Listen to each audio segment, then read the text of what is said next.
He was supposed to die that morning. It was September 11th, 2001. New York City woke beneath a flawless blue sky, the kind that made people fall in love with the city. Down in lower Manhattan, among the millions rushing through the streets, was Michael LaMonaco, executive chef of one of the most prestigious restaurants in America, Windows on the World, perched on the 107th floor of the North Tower of the World Trade Center. Every morning, Michael arrived early. The restaurant opened for breakfast at 7:30 a.m., and by 8:30, its dining room shimmered with sunlight and the sound of clinking glasses, laughter, and quiet business meetings in the clouds. But that morning, fate intervened. Michael was late, not because he overslept or missed a train, but because he decided, almost absent-mindedly, to stop at LensCrafters, the optical shop beneath the Twin Towers. His glasses had a small crack, and he figured he'd fix them before work. The clerk told him it would only take a few minutes. Those few minutes would save his life. At 8:46 a.m., as Michael stood inside the concourse waiting for his glasses, American Airlines Flight 11 tore into the North Tower, directly into the floors where Windows on the World stood.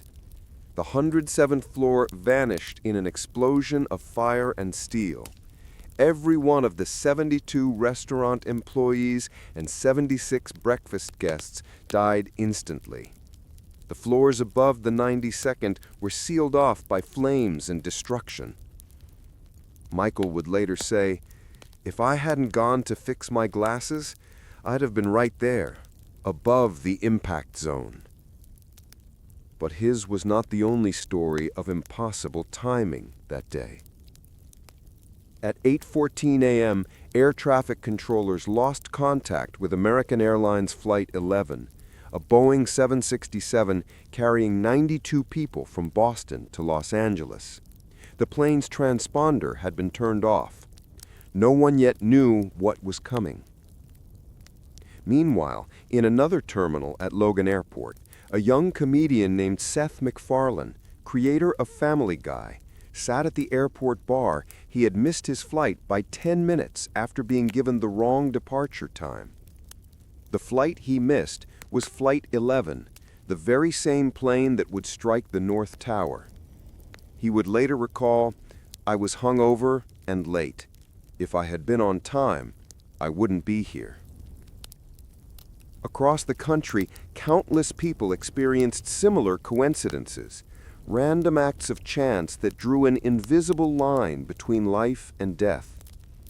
In the South Tower, 24-year-old Stanley Premnath, a Fuji Bank executive, sat at his desk on the 81st floor when he looked out his window and saw something terrifying, a plane flying directly toward him. He dove under his desk. A second later, United Airlines Flight 17 hit his building, slicing through his floor. Everything went black. Somehow, Stanley survived, buried under rubble, protected by his desk. A few floors above, Brian Clark, a Canadian executive with Eurobrokers, felt the shock of the impact. Smoke filled the stairwells, and the loudspeakers told everyone to stay put. But Brian ignored the orders and began descending.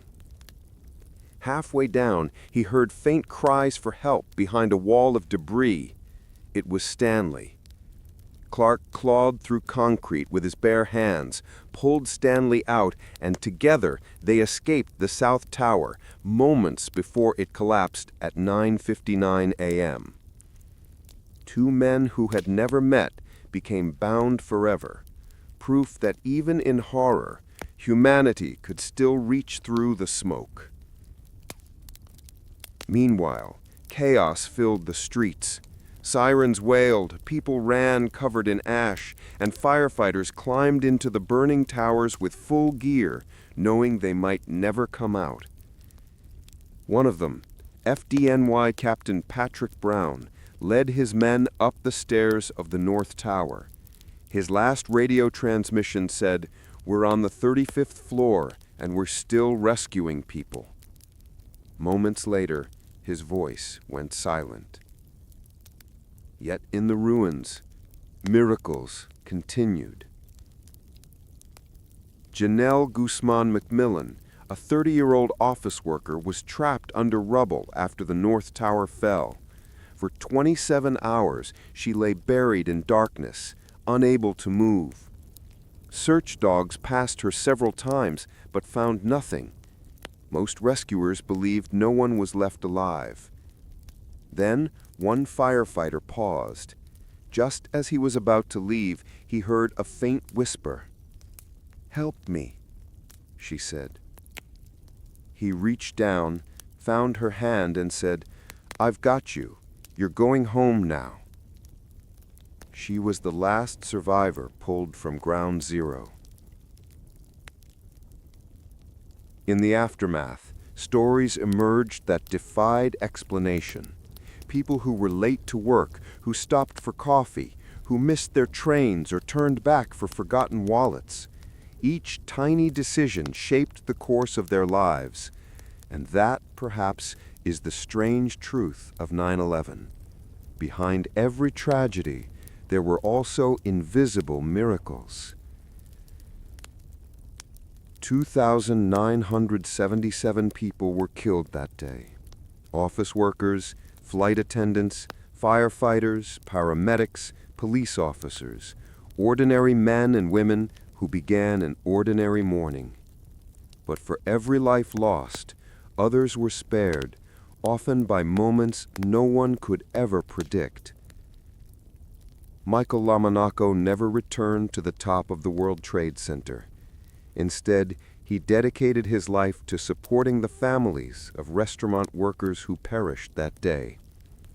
When asked if he thought his survival was luck, he shook his head.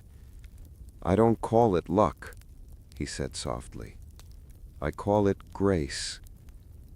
And grace is something you never take for granted."